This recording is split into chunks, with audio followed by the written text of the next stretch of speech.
Je suis saisi par le groupe Nouvelle Gauche et le groupe Gauche démocrate et républicaine d'une demande de scrutin public que j'annonce dans l'enceinte de l'Assemblée. Madame Rabault, vous avez la parole. Alors, j'ai entendu beaucoup de choses depuis quelques jours sur certains articles. Je remercie le président Carrez et notre collègue Christine Pires-Beaune qui aussi, et notre collègue Hetzel, qui ont rappelé les faits. Les faits, c'est que cet amendement, il avait déjà été déposé l'an dernier.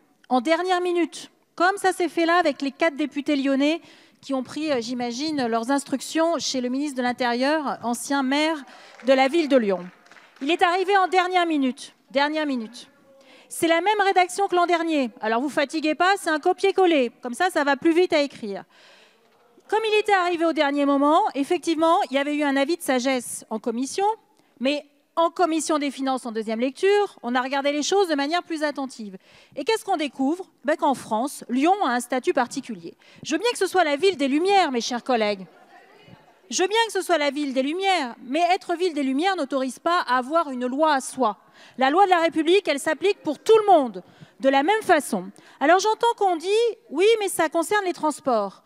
Mais quand on a discuté des transports pendant toute cette loi de finances, vous nous avez dit, il va y avoir une loi en 2018. Vous l'avez tous dit? Oui? Eh bien alors pourquoi est-ce que vous ne mettez pas Lyon dans cette loi de transport? Ça serait beaucoup plus simple. Ça serait beaucoup plus simple.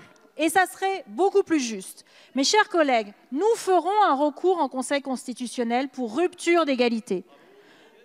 Pour rupture d'égalité. Et je pèse mes mots. Et comme l'a rappelé le président Carrez, l'an dernier, la majorité à laquelle j'appartenais a eu le courage de voter contre le gouvernement qui voulait faire en sorte qu'on crée en catimini une rupture d'égalité. Mes chers collègues de la majorité de La République En Marche, je vous invite à faire pareil. C'est pour ça que nous avons demandé un scrutin public. Je vous invite à faire pareil pour que l'égalité voulue par notre Constitution soit respectée et qu'il n'y ait pas de petits arrangements en faveur de la ville de Lyon, que nous aimons beaucoup, ainsi que ses lumières. Merci.